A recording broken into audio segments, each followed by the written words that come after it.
آقا ہے چاند ستارے ہیں صحابہ،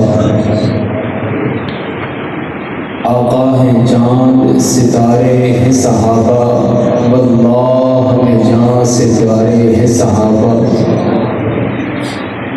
ملت کو ذرا بیدار تو ہو لینے دو، ہر قوم پکارے گی ہمارے ہیں صحابہ۔ واجب الاحترام، قابل احترام اہل سنت سے وابستہ بہادر، نڈر، بے باک، بے خوف توحید و سنت کے پروانوں، اصحاب رسول کے دیوانوں، سن ہجری کے اعتبار سے ذی الحج کا مہینہ جا رہا ہے۔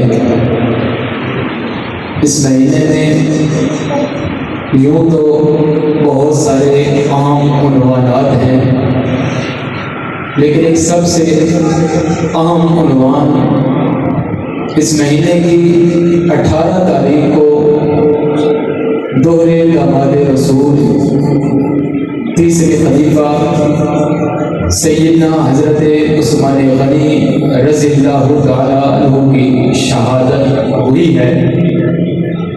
اسی حوالے سے چند ایک ضروری باتیں آپ کی خدمت میں پیش کرنا چاہوں گا۔ ابتدا میں ایک بات سمجھنا انتہائی زیادہ ضروری ہے، چونکہ فتنوں کا دور ہے، ہر طرف فتنے ہی فتنے نظر آ رہے ہیں، ہر طرف فرقے ہی فرقے آپ کو ملیں گے۔ جس محلے میں جاؤ گے، جس گلی میں جاؤ گے، ایک نیا فرقہ، نیا فتنہ آپ کا استقبال کرے گا، اور ہر ایک کا دعویٰ یہی ہوتا ہے کہ صرف میں ہی سچا ہوں، ہم ہی جنتی ہیں، باقی سارے جہنمی ہیں۔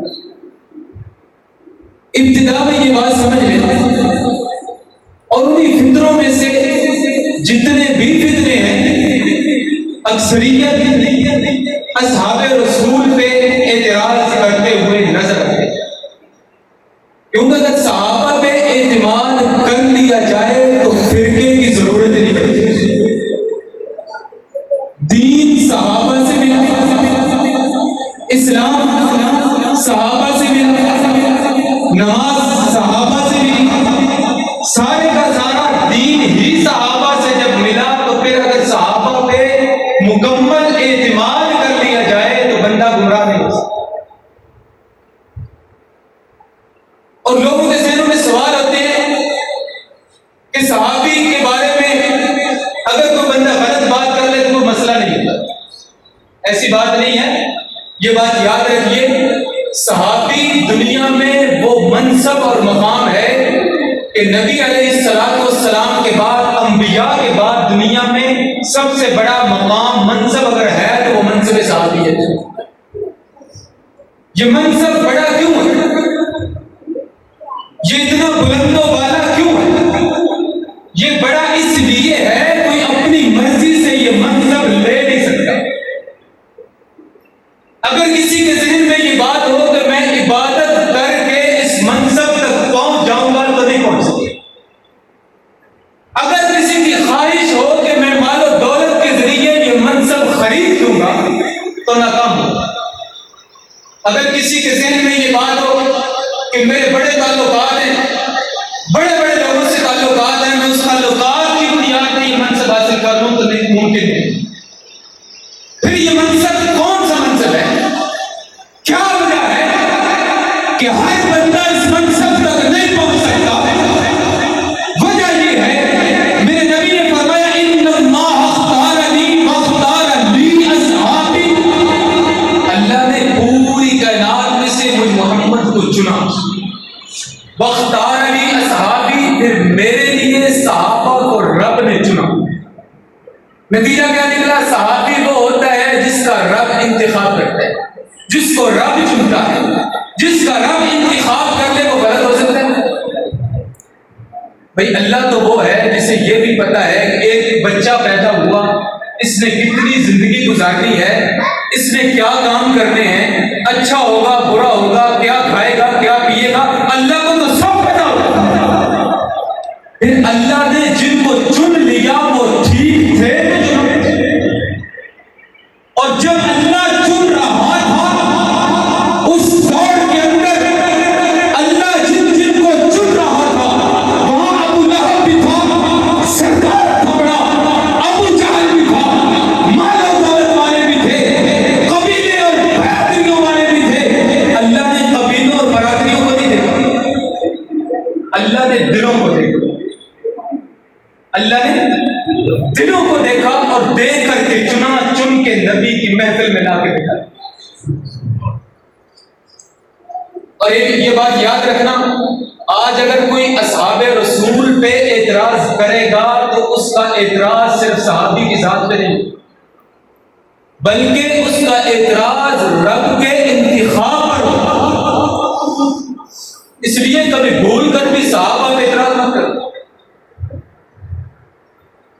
آج کے زمانے میں اگر کسی نے حق دیکھنا ہو، کسی نے دین کو صحیح دیکھنا ہو تو دین کی ہر بات کو دیکھے پڑھے، اگر بات صحابہ تک پہنچ جائے تو سمجھ لو حق ہے،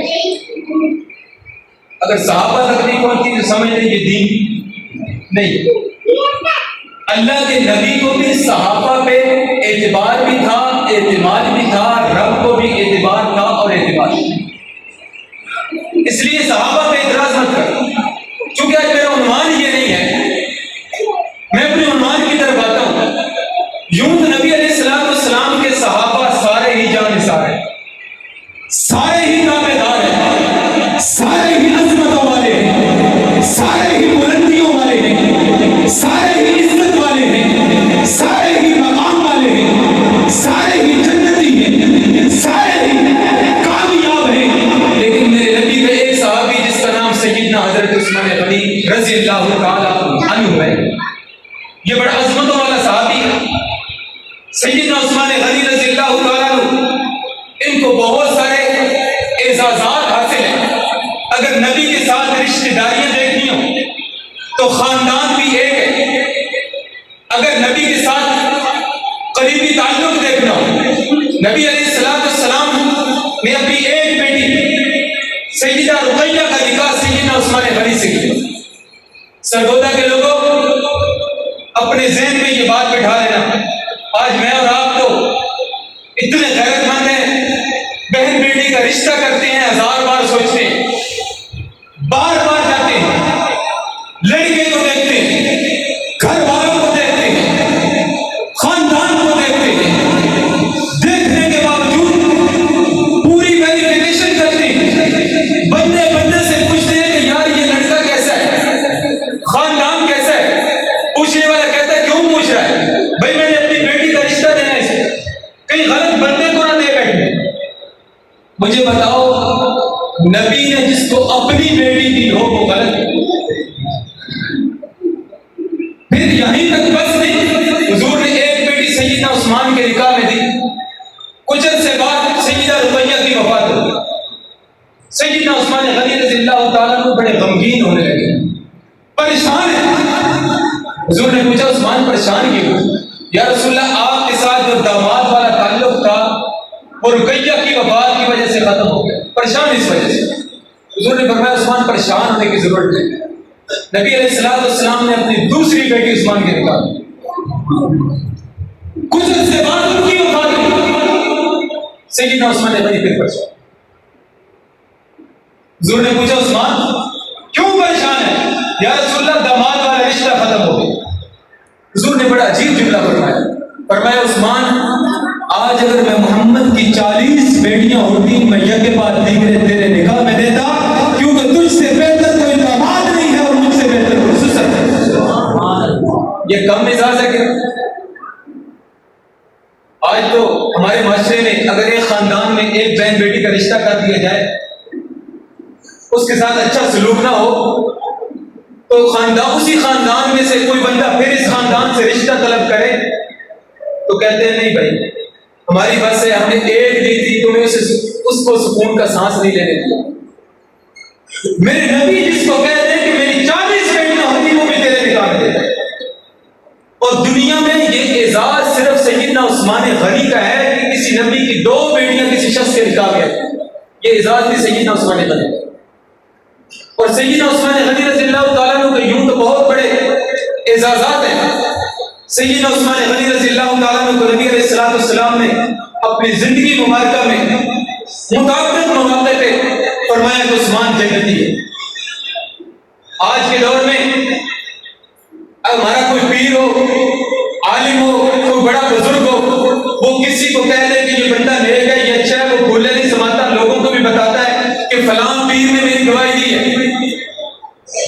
پھر میں انہیں سلام کیوں نہ کروں جن کی گواہیاں نبی دنیا میں دے گئے. آج پیروں کی بات پہ اعتبار ہے، کیا نبی کی بات پہ اعتبار نہیں ہے؟ حضور علیہ السلام نے سیدنا عثمان غنی رضی اللہ تعالیٰ عنہ متعدد مواقع پہ جنت کی بشارت دی. سیدنا عثمان غنی کو یہ اعزاز بھی حاصل ہے جب مکہ سے مدینہ ہجرت ہوئی.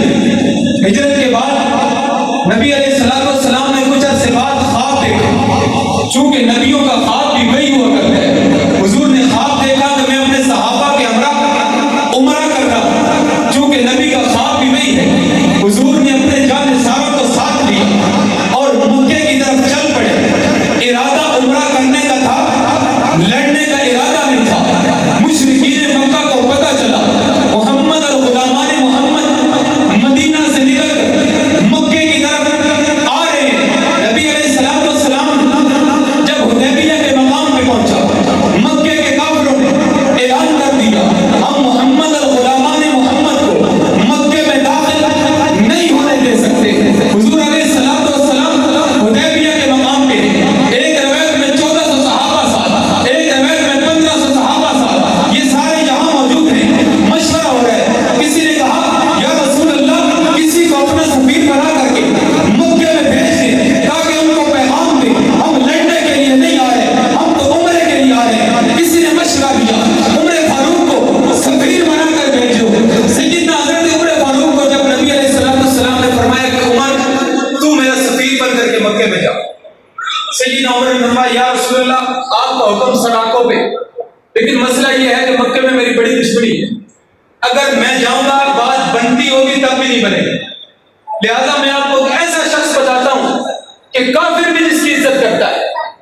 حضور نے فرمایا وہ کون ہے؟ فرمایا عثمان غنی. نبی علیہ السلام نے فرمایا عثمان کہا؟ جی یا رسول اللہ.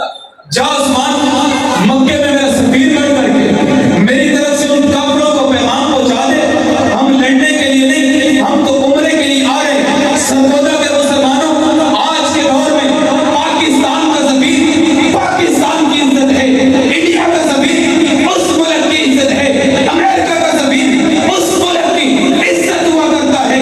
یہاں عثمان غنی میرے نبی کا سفیر بن کر کے مکے میں گیا. اب سیدنا عثمان غنی جب مکے میں گئے کافروں نے بڑا عزت احترام کیا. یہاں نبی کی محفل میں کسی شخص نے کہا کہ عثمان تو بڑے مزے میں ہوگا، وہاں عمرہ کر رہا ہوگا، طواف کر رہا ہوگا.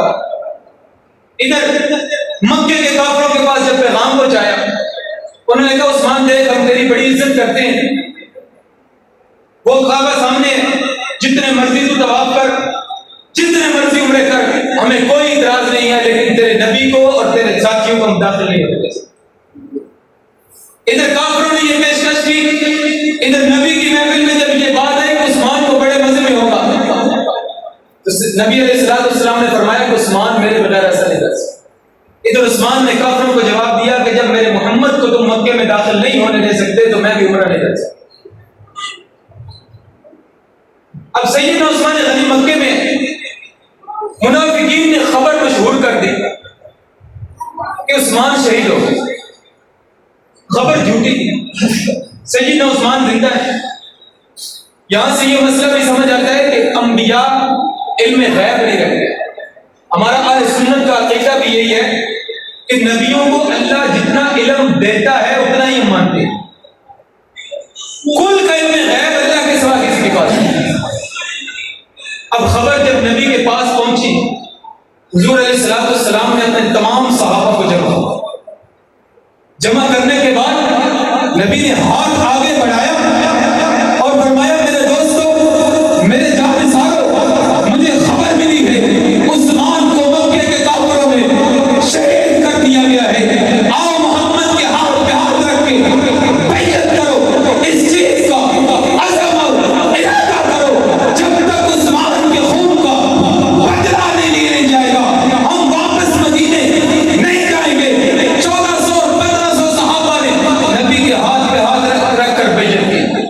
جب سب نے ہاتھ رکھ دیا، نبی نے اپنا دوسرا ہاتھ اور ہاتھوں پہ رکھا، فرمایا یہ ہاتھ میری طرف سے عثمان کا۔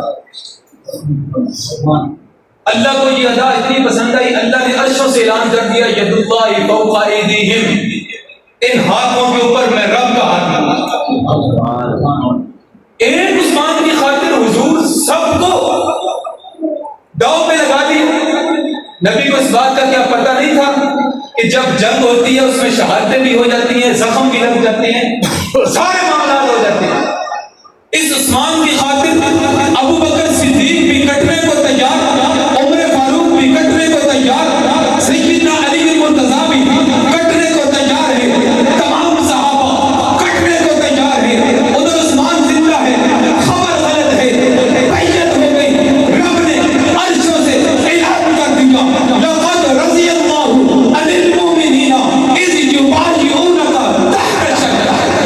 اللہ نے عرشوں سے اعلان کر دیا، اے وہ لوگوں جنہوں نے اس درخت کے نیچے بیٹھ کے میرے نبی کے ہاتھ پہ موت کی بیعت کی ہے عثمان کے دفاع کے لیے، میں رب تم سب سے راضی ہوں۔ اللہ نے عرش سے اعلان کر دیا۔ اب اس میں قرآن کی آیت میں لفظ شجر مانا درخت ہے، یہ درخت کوئی پھلدار درخت نہیں ہے۔ اللہ نے اس درخت کو قرآن میں جگہ اس لیے دی کہ جنہوں نے عثمان کے دفاع کے لیے بیعت کی تھی، اس درخت نے ان سے سایہ کر دیا، اللہ نے قرآن میں جگہ دی۔ اور رب کا حکم آج بھی باقی ہے، آج بھی اگر کوئی صحابہ کا دفاع کرے گا اللہ اس سے بھی راضی ہوگا۔ اور کچھ لوگوں کے ذہنوں میں شاید جب میں نے دفاع کی بات کی شاید یہ سوال ہو رہا ہوگا کہ دفاع کا مطلب گولی ہے، دفاع کا مطلب گالی ہے، دفاع کا مطلب لڑائی ہے۔ سنو، دفاع کا مطلب گولی بھی نہیں، گالی بھی نہیں، لڑائی بھی نہیں، اعتراض بھی نہیں۔ دفاع کا صاف مطلب یہ ہے کہ تم صحابہ کی زندگیوں کو خود پڑھو، عمل کرو، دوسرے لوگوں کو بتا دو، یہی دفاع کا مطلب ہے۔ آج لوگ صحابہ پہ اعتراض کرتے ہیں، آپ ان کا بائیکاٹ کرتے ہیں، ان کی محفلوں میں مت بیٹھیں۔ بھائی دیکھیں، اس بات کو اصول بنا لیں کہ جب آپ کے کانوں میں کسی بندے کی طرف سے صحابی کے خلاف اعتراض آئے اس کو چھوڑ دیں، اس کے ساتھ بحث کرنے کا مطلب ہی نہیں۔ بھائی صحابہ تو وہ ہے، رب کا قرآن اٹھاؤ، 300 باروں میں تمہیں صحابہ ملیں گے۔ قرآن کہتے ہیں اولئک هم المفلحون، سارے صحابہ کامیاب ہیں۔ قرآن کہتے ہیں اولئک هم الراشدون، سارے ہدایت والے ہیں۔ قرآن کہتے ہیں اولئک هم المؤمنون حقا، صحابہ پکے سچے مومن ہیں۔ قرآن کہتے ہیں رضی اللہ عنہم ورضوا عنہ، رب ان سے راضی، یہ رب سے راضی۔ قرآن کہتے ہیں اولئک حزب اللہ، یہ اللہ کا لشکر ہے۔ جب اللہ نے قرآن میں صحابہ کی شان بیان کر دی، ہمیں کسی اور چیز کی ضرورت نہیں۔ اگر ہمارا قرآن پہ ایمان ہے تو ہمیں کسی اور چیز کی طرف جانے نہیں چاہیے۔ آج لوگ کہتے ہیں جی تاریخ میں یوں لکھا ہے کہ فلاں صحابی نے یوں کیا، بھائی باہر میں جائے تیری تاریخ، میں رب کا قرآن مانوں یا تیری تاریخ کو مانوں؟ وہ جی فلاں مولوی صاحب نے، فلاں ذاکر صاحب نے، فلاں بڑے مفتی نے صحابہ کے بارے میں یہ کہا، بھائی باہر میں جائے سب کچھ، جب رب کا قرآن موجود ہو، نبی کا فرمان موجود ہے، ہمیں کسی اور چیز کی ضرورت نہیں۔ اس لیے یہ مسئلہ بڑا حساس ہے، ایمان سے متعلق ہے، یہ کوئی جذباتی باتیں نہیں ہیں۔ صحابہ کو درمیان سے نکالو گے بچے گا کچھ بھی نہیں۔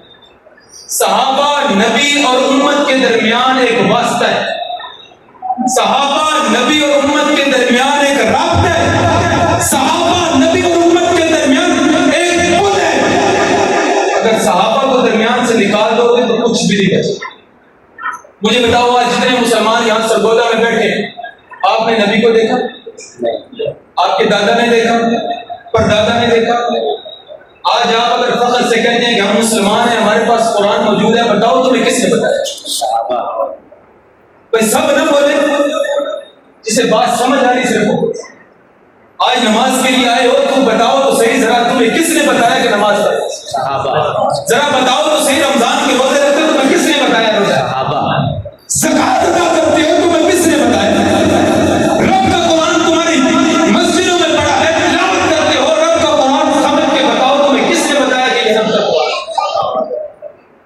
اللہ نے دین محمد الرسول اللہ کو دیا، نبی نے جتنا دین تھا سب صحابہ کو دے دیا، سب دے دیا، اور آخر میں اعلان ہو گیا الیوم اکملت لکم دینکم واتممت علیکم نعمتی۔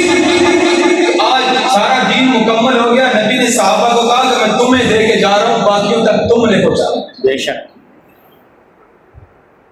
اگر صحابہ کو غلط کہو گے، صحابہ پہ اعتراض کرو گے، صحابہ پہ اعتماد نہیں کرو گے، تو سب سے بڑا نقصان اپنی ذات کا ہوگا، ایمان ختم ہوگا۔ سیدنا عثمان غنی رضی اللہ تعالیٰ عنہ وہ عظیم صحابی ہیں، آج کچھ لوگوں کو بڑی ان کی غیرت جاتی ہے، محمد سے بڑا غیرت والا دنیا میں کوئی نہیں، محمد سے بڑا رحمت والا بھی دنیا میں کوئی نہیں۔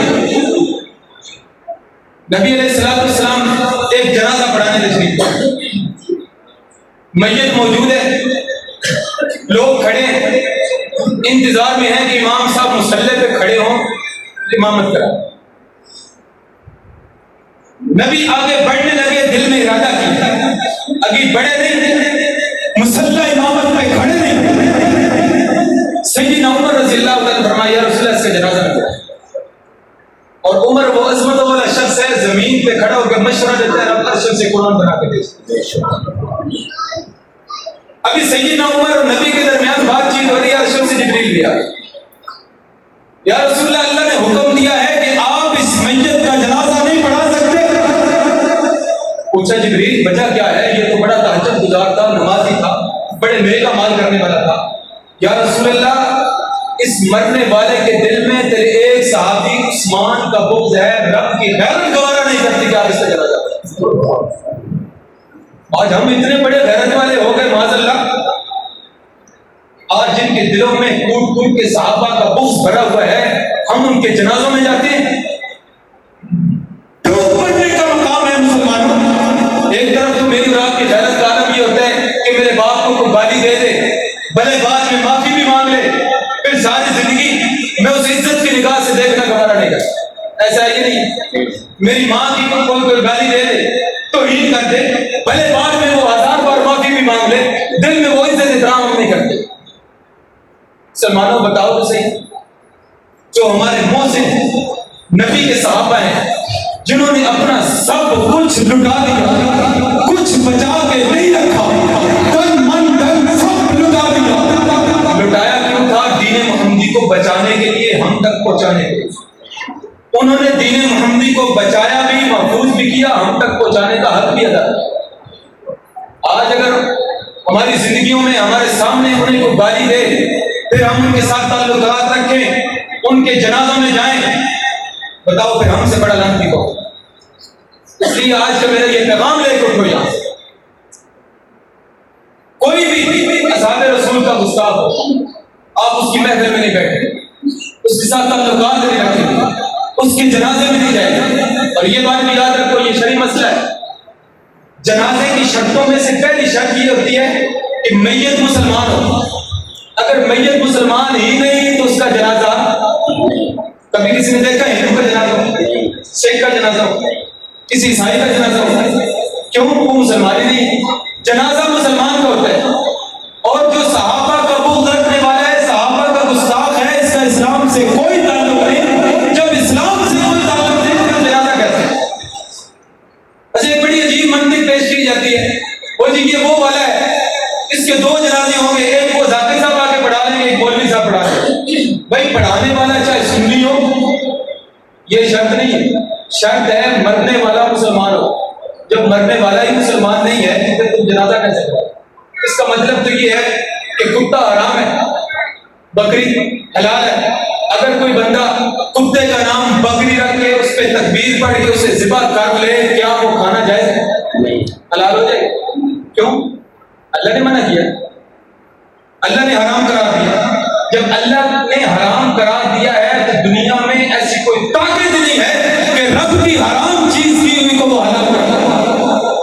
ٹھیک اسی طرح اگر مرنے والا صحابہ کا گستاخ ہے، اس کا جنازہ چاہے دنیا کا جتنا بھی بڑا محدث آ کے پڑھا دے، اس کا جنازہ جب ہے نہیں، یہ پڑھانے والا محدث خود ایمان سے ختم ہو جائے۔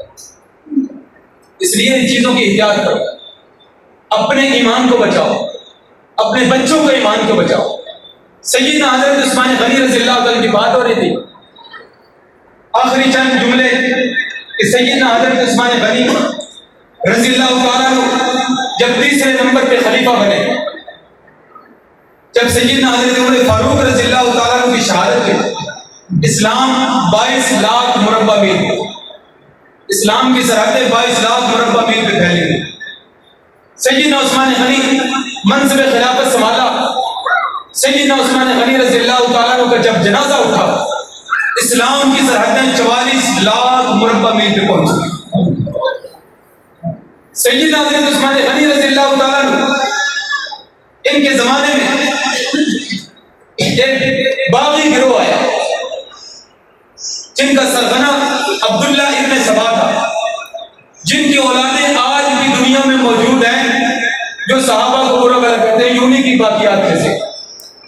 اس عبداللہ ابن ابی منافق نے اس نے ایک گروہ تیار کیا، سیدنا عثمان غنی رضی اللہ تعالیٰ عنہ مسجد نبوی میں خطبہ دے رہے، خطبے کے دوران ایک شر پسند اٹھا، اس نے کہا عثمان ہم تیرا خطبہ سننے کو تیار نہیں۔ دوسرا اٹھا جس پہ سیدنا عثمان غنی سہارا دے کے لاٹھی پہ خطبہ دیا کرتے تھے، اس کو بھی توڑ دیا۔ پھر باغیوں نے اعلان کر دیا کہ ہم عثمان کو مسجد نبوی میں داخل نہیں ہونے دیں۔ یہ کیوں ہو رہا تھا سب کچھ؟ نبی علیہ الصلوۃ والسلام نے سیدنا عثمان غنی کو اپنی زندگی مبارکہ میں فرمایا تھا، عثمان تیری زندگی میں اللہ تجھے خلافت عطا کرے گا، کچھ لوگ اسے زبردستی تجھ سے چھیننے کی کوشش کریں، لیکن عثمان تو نے جان دے دینی ہے، خلافت کو چھوڑنا ہے۔ اب سیدنا عثمان غنی رضی اللہ تعالیٰ عنہ باغیوں نے گھر میں نظر بند کر دی، اعلان کر دیا کہ کوئی بھی عثمان کے ساتھ مل نہیں سکتا، کوئی پانی نہیں پہنچا سکتا، کھانا نہیں پہنچا سکتا۔ آج تو محرم الحرام آ رہا ہے، لوگ نواسہ رسول کے 10 دن کی پیاس کو بیان کرتے ہیں۔ سیدنا حسین رضی اللہ تعالیٰ عنہ ہمارا ایمان ہے، ہمارا ایمان ہے۔ ہم سیدنا حسین کے گستاخ کو بھی اسی طرح بے ایمان اور کافر کہتے ہیں جس طرح عثمان کے گستاخ کو بے ایمان اور کافر کہتے ہیں۔ کسی کے ذہن میں یہ بات مت آئے کہ ہم اہل بیت کو ماننے والے ہیں۔ ادھر سیدنا عثمان غنی رضی اللہ تعالیٰ عنہ 40 دن کا بھوکا پیاسے شہید، حسین بھی عظمت والا ہے، عثمان بھی عظمت والا ہے۔ سیدنا عثمان غنی رضی اللہ تعالیٰ عنہ گھر میں نظر بند ہے، بیوی موجود ہے اور سیدنا عثمان غنی، اب گھر میں کوئی آ بھی نہیں سکتا، جا بھی نہیں سکتا۔ آج کچھ لوگ یہ بڑے دھڑلے سے بات کرتے ہیں کہ اہل بیت اور صحابہ میں لڑائی تھی۔ مجھے بتاؤ، آپ کے محلے میں اگر 2 لوگوں کی آپس میں دشمنی ہو تو وہ دشمن اپنے دشمن پہ جب مشکل وقت آئے تو اس کو پانی دے گا، وہ تو خوش ہوگا، اچھی بات ہے، جان چھوٹ رہی ہے۔ اگر صحابہ اور اہل بیت میں لڑائی ہوتی، آپ لوگ منظر تو دیکھو، عثمان گھر میں نظر بند ہے، علی کو پتہ چلا، سیدنا علی نے پیغام بھجوایا، میرے بھائی عثمان حکم دیجیے، آپ خلیفۃ المسلمین ہیں، آپ حکم دیں گے، علی تلوار لے کے ان کافروں سے ٹکرایا جائے گا۔ عثمان نے کہا میرے بھائی علی، میں اس کا حکم اس لیے نہیں دے سکتا، میں نبی کے مدینے میں مسلمانوں کا بہتا خون نہیں دے سکتا۔ علی نے کہا عثمان حکم کیجیے، کیا چاہیے؟ کہا بھائی جان اگر ہو سکے تو کچھ پانی بھیج دو، کئی دنوں سے پانی نہیں۔ سیدنا علی المرتضیٰ نے پانی کا مشکیزہ بتایا، لے کر کے گئے، جب قریب پہنچے تو بلوائیوں نے تیر مارا، وہ مشکیزہ لیک ہو گیا، وہ پانی بہہ گیا۔ سیدنا علی نے اپنے سر کی دستار اتار کر دیوار سے اندر پھینکی، عثمان میں تو پانی لے کے آیا تھا لیکن انہوں نے پہنچنے دیا، مجھے بتاؤ سر کی پگڑی اتار کر کسی کے قدموں میں رکھ دی جائے، یہ عزت کی بات ہے، یہ ذلت کی بات ہے، یہ پیار کی بات ہے، یہ دشمنی کی بات ہے۔ پھر اگلی بات کہتے ہیں جی صحابہ نے اہل بیت پہ ظلم کیا، دیکھو تو صحیح، عثمان گھر میں نظر بند ہے، چاروں طرف سے محاصرہ ہوا ہے۔ سیدنا علی المرتضیٰ نے اپنے دونوں بیٹوں سیدنا حسن کو اور سیدنا حسین کو بلایا، کہا کہ میرے بیٹوں اپنی تلواریں اٹھاؤ، اسلحہ اٹھاؤ،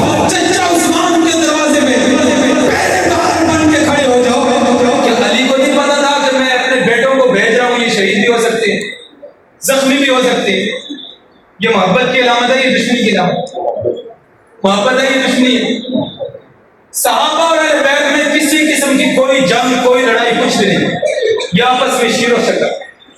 جو لڑائی بتانے والا ہو نا، سمجھو یہ وہی ہے، یہی شر پسند ہے، یہ انہی باقیات میں سے چلے آئے۔ چنانچہ 40 دن سیدنا عثمان غنی بھوکے پیاسے گھر میں موجود ہیں۔ جب 40واں دن، 40 کی رات آئی، سیدہ نائلہ فرماتی ہے کہ میرے شوہر جلدی جلدی اٹھے، کہاں گئے؟ میرا نیا کرتا اور پجامہ نکالا۔ سیدنا عثمان نے غسل کیا۔ سیدہ نائلہ فرماتی ہے میں نے پوچھا کیا بات ہے، بڑے خوش نظر آ رہے ہیں۔ فرمانے لگے میں نے رات خواب میں دیکھا، نبی علیہ السلام نے فرمایا عثمان تو نے بہت دنوں سے روزہ رکھا ہوا، آج جنت میں ہمارے ساتھ افطار ہے۔ سیدنا عثمان غنی تہجد کی نماز پڑھی، نماز پڑھنے کے بعد قرآن مجید کھولا، تلاوت کر رہے ہیں، مکان کی پچھلی سائڈ سے کچھ باغی اندر آئے، سر پہ وار کیا۔ سب سے پہلے تو خون کا فوارہ سیدنا عثمان غنی کے سر سے نکلا۔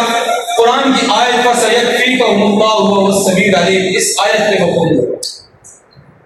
سیدنا عثمان غنی رضی اللہ تعالیٰ عنہ کی بیوی آگے ہوئی بچانے کے لیے، ان کی انگلیاں کٹ گئی۔ سیدنا عثمان غنی رضی اللہ تعالیٰ نے فرمایا یا اللہ میرے حرم کی حفاظت کر۔ پھر دنیا نے وہ منظر بھی دیکھا، سیدنا عثمان غنی شہید ہو گئے، پھر باغیوں نے ظلم کی انتہا کی، کہا کہ ہم جنازہ اٹھانے نہیں دیں گے۔ 1-2 دن جب گزرے، حضور کی بیوی سیدہ ام حبیبہ رضی اللہ تعالیٰ عنہ نے اعلان کیا کہ باغیوں اگر تم آج جنازہ نہیں اٹھانے دو گے، میں محمد کی بیوی سر سے دوپٹہ اتار کے گلیوں میں آ جاؤں گی۔ علماء لکھتے ہیں اگر نبی کی بیوی ننگے سر گلیوں میں آ جاتی، اللہ عرشوں سے پتھروں کی بارش برسا کر سب کو بسم کر دے۔ باقی اس اعلان سے ڈر گئے، کہا کہ 5 بندے جنازہ اٹھا لو، اور اٹھانا بھی رات کی تاریکی میں، اور کہا کہ جنت البقیع میں دفن بھی نہیں ہونے دیں گے۔ پھر رات کی تاریکی میں جنازہ اٹھانے والا میں سیدنا علی بھی موجود ہے۔ اور یہ تو سیدنا عثمان غنی رضی اللہ عنہ کی کرامت ہے کہ جہاں دفن ہوئے وہ جنت البقیع کی جگہ ہے، وہ جنت البقیع ہے۔ سیدنا عثمان غنی رضی اللہ تعالیٰ عنہ کے ساتھ یہ ظلم ہوا، سیدنا حسین کے ساتھ جو ظلم ہوا وہ بھی غلط ہے، سیدنا عثمان کے ساتھ جو ظلم ہوا وہ بھی غلط ہے۔ ہم صحابہ کو بھی ایمان سمجھتے ہیں، آل بیت کو بھی ایمان سمجھتے ہیں، حسن و حسین ہو، علی ہو، آنکھوں کا تارا ہے، دل کا سرور ہے، سیدنا عثمان ہو، ابو بکر ہو، عمر ہو، باقی صحابہ ہو، سب ہمارا ایمان ہے۔ خبردار صحابہ کا ٹیگ لگا کے کبھی اہل بیت کو برا مت کہہ، اور اہل بیت کی چھتری استعمال کر کے صحابہ کو برا مت کہہ۔ اور آخر میں ایک سوال کروں گا، آپ نے میرے سوال کا جواب دینا ہے۔